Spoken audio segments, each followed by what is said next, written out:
এখন আমাদের ধারাবাহিক রুহানি অনুষ্ঠানে কিছু আলোচনা করা হইবে সিরাতাল মুস্তাকিমের আর এক মানে সম্পর্কে, এবং উক্ত মানে হইল সেই মহান আল্লাহ পাকের দিদারে এলাহি আসলে কি, তাহার সঠিক হাকিকত সম্পর্কে দলিল প্রমাণ সহ কিছু আলোচনা করা হইবে।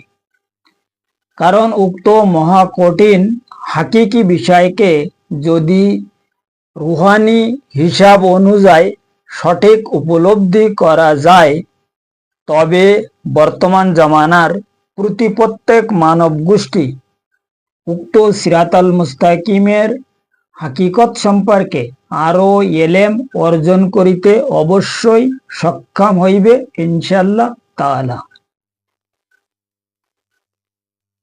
অর্থাৎ উক্ত সিরাতাল মুস্তাকিম মানে হইল সেই মহান আল্লাহ পাকের দিদারে এলাহি, এবং উক্ত দিদারে এলাহি মানে হইল সিরাতাল মুস্তাকিম, যাহার কারণে হাদিস কুদসির মাধ্যমে সেই মহান নবী পাক সালাতুস সালামের উক্ত মহা অসীম জবান মোবারকে সেই মহান আল্লাহ পাক প্রত্যেক মানব গোষ্ঠীগুণকে সঠিক সতর্ক করিয়া তিনি খোদ ইরশাদ ফরমায়া, ইন্নাল্লাহা খালাকা আদামা আলা সুরাতি।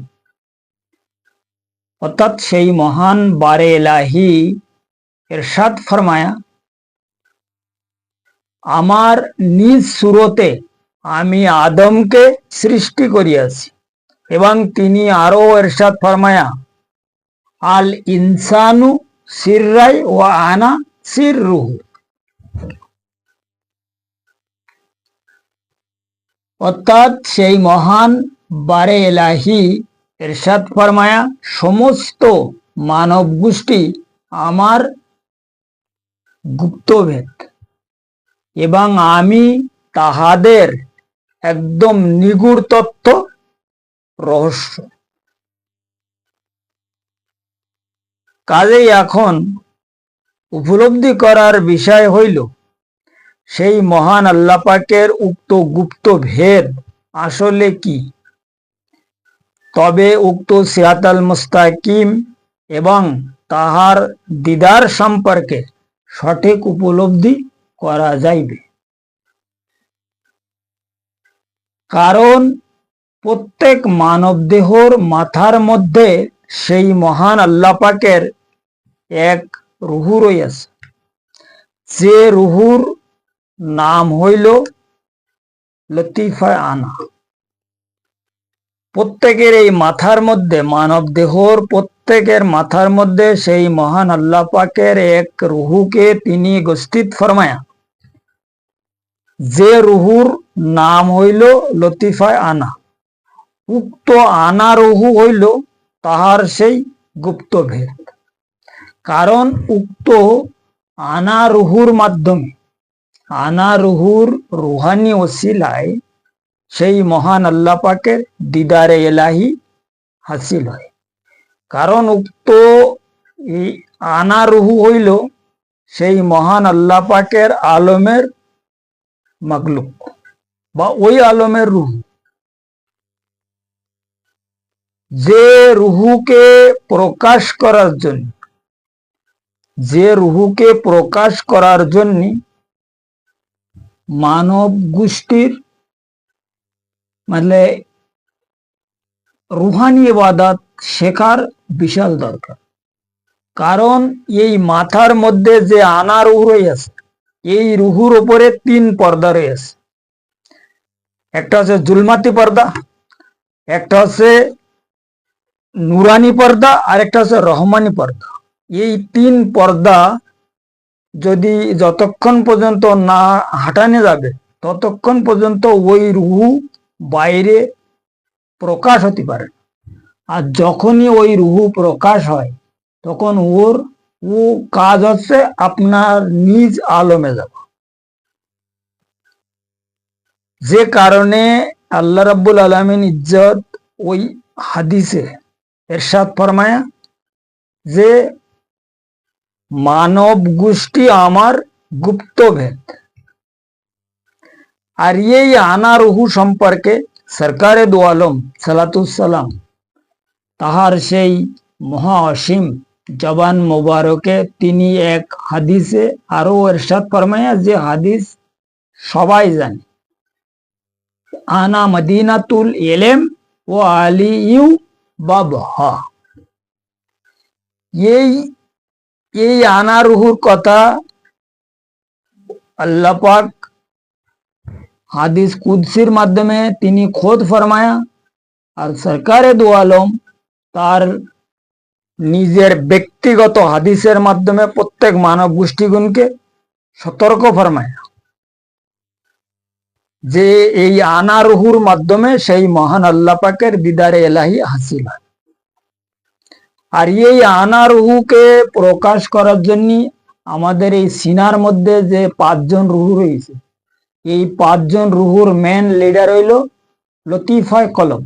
এই লতিফায় কলবের সঠিকভাবে প্রকাশ করার দরকার হইবে, কারণ এই কলবের সঙ্গে আর এই আনা রুহুর সঙ্গে যখন আল্লাহ, এই আল্লাহু জিকির, কলবের জিকির আছে আল্লাহু, আনা রুহুর জিকির আছে ইয়াহু। এই আল্লাহু জিকির যখন বন্ধ হইয়ে ইয়াহু জিকির করা এই কলব শুরু করবে, এই কলবের সঙ্গে আনা রুহুর সঙ্গে যখন কন্টিনিউ জিকির চালু হয়ে যাবে, সেই সময় এই আনা রুহু প্রকাশ হতে পারবে। আর যাদের এই রুহু সবাল হয়ে গেছে তারা কিন্তু বুঝতে পারে, মাথার মধ্যে এই কপালের বিভিন্ন স্থানে ইয়ে হালচাল মাছের থাকে, অর্থাৎ নড়াচড়া করতে থাকে, তখন মানুষ বুঝতে পারে।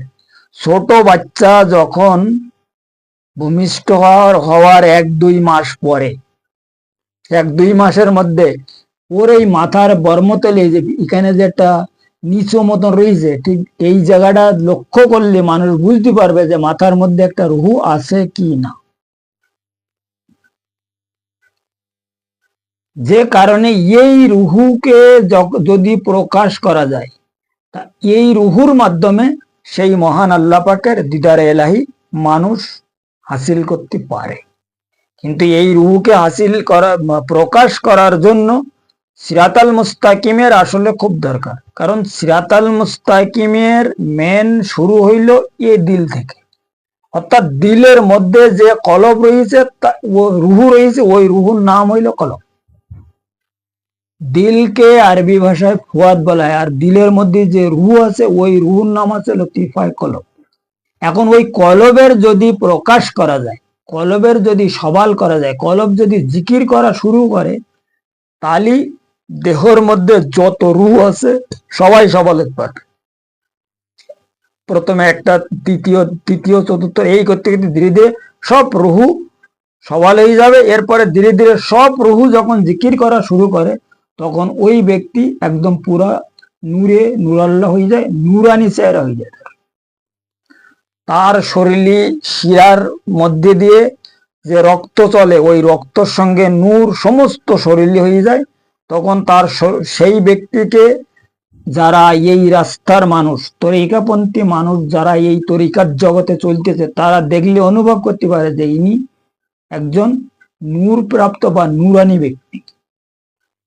আর এই আনা রুহুকে যতক্ষণ পর্যন্ত মানুষ প্রকাশ করিতে সক্ষম না হবে, ততক্ষণ পর্যন্ত সিরাতাল মুস্তাকিমের গুরুত্ব সম্পর্কে কোনো ব্যক্তি অবগত করিতে কোনো মতে সম্ভব না। কারণ সিরাতাল মুস্তাকিমের শেষ হচ্ছে দিদারে এলাহি, এবং তরিকাত জগতের শুরু হইল জিকিরে এলাহি, অর্থাৎ জিকিরে কলব। তা জিকিরে কলব তরিকাত জগতের শুরু, শেষ হইল কোথায়? দিদারে এলাহি। তা দিদারে এলাহি পর্যন্ত পৌঁছে গেলি সিরাতাল মুস্তাকিমের তো অবশ্যই দরকার হবে, কারণ এই যে অতিক্রম করতে হবে 7 আলম, এই 7 আলমের যে মতলব রাস্তা, এই রাস্তাকে সিরাতাল মুস্তাকিমের রাস্তা বলে। ইয়ে নাসুত থেকে মালাকুত, মালাকুত থেকে আনকাবুত, আনকাবুত থেকে জবরুত, জবরুত থেকে লাহুত। এই এক এক মোকামে বিশাল মতলব বড় বড় ইম্পর্টেন্ট ইবাদত বন্দিগিরির রুহানিগত ব্যাপার রয়েছে। যেমন আলমে জবরুতি হচ্ছে বাইতুল মামুর, যাহাকে অরিজিনাল কাবা বলা হয়। ওখানে ওই জায়গায় পৌঁছবার পরে তখন মানুষকে ওই ব্যক্তি মতলব জবরুতি কাশফ পায়। জবরুতি কাশফের মাধ্যমে তখন যখন সে স্বয়ং সম্পূর্ণ হয়ে যায়, তখন সিদরাতুল মুনতাহা ক্রসিং করে আলমে লাহুতে পৌঁছতে পারে না। এর আগে সিদরাতুল মুনতাহার ওই মুনতাহা মানে ইমতা, একদম সীমানা, লাস্ট সীমানা, যেটাকে মুনতাহার মানে হচ্ছে লাস্ট সীমানা, এটা কোনা এরকম। আর সিদরাতুল মানে একটা গাছ, এই একদম সীমানায় একদম লাস্ট জবরুত আর লাহুতের লাস্টের সীমানায় একটা কোনা রয়েছে, ওই কোনায় এই গাছটা রয়েছে, যেটাকে বলা হয় সিদরাতুল মুনতাহা। এই কোনো সাধারণ গাছ নেই, অসাধারণ গাছ। এই গাছ সম্পর্কে বহুত লম্বা কথা, ওধার এখন আমি যাতে চাচ্ছি না। যাই হোক, এরপরে যখন আলমে লাহুতে যায়, তা হজরতে মুসা আলাইহিস সালামের এলেম তার মধ্যে প্রবেশ হয়ে যায়। কারণ আলমে লাহুতের মালিক হচ্ছে হজরতে মুসা আলাইহিস সালাম। এরপরে যখন আলমে ওয়াদিয়াতে পৌঁছে গেল, তখন হজরতে ঈসা আলাইহিস সালামের এলেম তার মধ্যে প্রকাশ হওয়া শুরু হয়ে যায়। কারণ ওই আলমের মালিক হচ্ছেন তিনি কে, হজরতে ঈসা আলাইহিস সালাম। এই আলমে ওয়াদিয়াতের মধ্যে ওয়াদিয়াত মোকামকে দুই ভাগে ভাগ করা হয়েছে। একটা হচ্ছে মানে হজরতে ঈসা আলাইহিস সালামের এরিয়া, আরেকটা হচ্ছে হুজুর পাকের মাকামে মাহমুদ। এই দুই এক আলমের মাঝখান থেকে দুইটা ভাগ করে যে পর্দা দেওয়া হয়েছে, এই পর্দাকে খফি বলা হয়। সুরিয়ানি ভাষায় আমরা যে পর্দা বলি আর পর্দাকে খফি বলে। এই যে খফি রুহ আমাদের এই সিনার মধ্যে রয়েছে, যে রুহুর মাধ্যমে আমরা শুনতে পাই, আর এই রুহু পরিচালনার মালিক হইল হযরতে ঈসা আলাইহিস সালাম। তা খফি রুহু যতক্ষণ পর্যন্ত সবাল নাবে ততক্ষণ পর্যন্ত ওই আলমে যাওয়ার কারো ক্ষমতা। এরপরে আমাদের এই যে মাঝখানে যে রুহু রয়েছে আকফা রুহু সবাল হওয়ার পরে তখন মাকামে মাহমুদে ব্যক্তি দরবারের রিসালাত পর্যন্ত উপস্থিত হতে পারে, যেখানে হুজুর পাকের মতলব রুহে আহম্মদ সশরীরে ওলি আল্লাহদের তালিম দিচ্ছে। আর ওই মোকামে না পৌঁছানো পর্যন্ত দিদার সম্পর্কে আশা করা তো একদম বৃথা। কারণ ওই মোকামে যতক্ষণ পর্যন্ত ব্যক্তি না পৌঁছতে পারবে ততক্ষণ পর্যন্ত দিদারে এলাহির সে কোনো গন্ধই পাবে না। এই হইল সিরাতাল মুস্তাকিমের গুড় তথ্য। আর সিরাতাল মুস্তাকিমের রাস্তায় চলতে হলে অবশ্যই রুহানিয়াতের মধ্যে সেই ব্যক্তিকে প্রবেশ করিতে হইবে, এবং রুহানিয়াত প্রথমে শিখতে হবে। রুহানিয়াত না শেখা পর্যন্ত কোনো ব্যক্তি সিরাতাল মুস্তাকিমের রাস্তায় চলা কোনো মতে সম্ভব না। তাই সে যতই ইবাদত বন্দিগিরি করুক না, এই সিরাতাল মুস্তাকিমের তালিম সম্পর্কে হুজুর পাকের তেসরা এলেম, সিরাতাল মুস্তাকিমের যে এলেম হচ্ছে ওনার মানে 3 নম্বর এলেম। প্রথম নম্বরের এলেম হচ্ছে সাধারণ লোকের জন্য, দ্বিতীয় নম্বর এলেম হচ্ছে ওনার খাস লোকদের জন্য, আর তৃতীয় নম্বর এলেম হচ্ছে ওনার নিজের ব্যক্তিগত এলেম, যে এলেম কোনো পয়গম্বর পায়নি, কোনো নবী পায়নি, না কোনো রাসূল পেয়েছে। 1,24,000 বা মতান্তরে 2,24,000 যে পয়গম্বর আমরা যারা জানি শুনি বা বলি, এনাদের মধ্যে এই এলেম, এই ওনার তৃতীয় নম্বর এলেম কেউ পায়। হচ্ছে সম্পূর্ণ জাতি এলেম। আর এই এলেম না পাওয়া পর্যন্ত কোনো ব্যক্তি জাতে কাদিমের সঙ্গে মেশার ক্ষমতাই রাখে না। জাতে কাদিমের সঙ্গে যে ব্যক্তি যদি কোনো ব্যক্তি মেশার ইচ্ছা করে, তা হুজুর পাকের তৃতীয় নম্বর এলেম অবশ্যই লাগবে। যে এলেম হইল দিদারকৃত এলেম। দিদারকৃত এলেম একমাত্র উনি যাহার উপরে অনুগ্রহ করবে সেই ছাড়া দিদারে এলাহি পর্যন্ত পৌঁছবার কারোর ক্ষমতা নেই। এবং দিদারে এলাহিতে পৌঁছবার জন্য ওনার কদমাইন শরীফে সবাইকে যুক্তি হবে।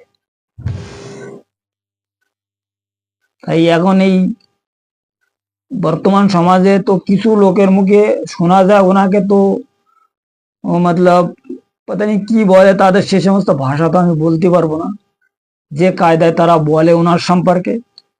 এই সব লোক আবার কোন জায়গাতে মতলব নবীর উম্মত হিসাবে দাবি করতে আমি কিছু বললাম না। এদের সম্পর্কে পরিষ্কার আল্লাহ কোরআন শরীফ বলে দিতেছে না, খাতামাল্লাহু আলা কুলুবিহিম ওয়া আলা সামাইহিম ওয়া আলা আবসারিহিম গিশাতুন ওয়া আলাহুম আযাবুন আযীম। এই যে খাতামাল্লাহু আলা কুলুবিহিম ওয়া আলা সামাইহিম ওয়া আলা সামাইহিম, এরপরে বলেছে কি গিশাওয়াতু উ তু উ কি মতলব কি, এদের জ্ঞান বিবেক বলতে কিচ্ছু নেই। এদের যে এই গিশাওয়াতু ও আলাহুম আযাবুন আযীম, এদের জ্ঞান বিবেক এই জন্য লোক করে দেওয়া হয়েছে, তাদের জন্য রয়েছে একটা মহা আযাব। এরা হুজুর পাকের নামে উল্টাপাল্টা বলবে না তো অন্য কেউ বলবে? যাদেরকে জ্ঞান বিবেক শূন্য করে আল্লাহ দেশে তারাই ছাড়া ওনার জাতের উপরে কেউ আঙ্গুলি উঠাবার ক্ষমতা রাখে না। তো আল্লাহ রাব্বুল আলামিন ইজ্জতের জাতের উপরে ওই ব্যক্তি আঙ্গুলি উঠাতে পারে যার মধ্যে কোনো জ্ঞান নেই। যাই হোক, সিরাতাল মুস্তাকিমের এই রুহানি আলোচনা আজকের পর্বে এই পর্যন্ত রাখা হইল। আগামী পর্বে আরো কিছু রুহানি আলোচনা সিরাতাল মুস্তাকিমের মানে সম্পর্কে করা হইবে, যদি মুর্শিদ দয়া ফরমায় ইনশাআল্লাহ।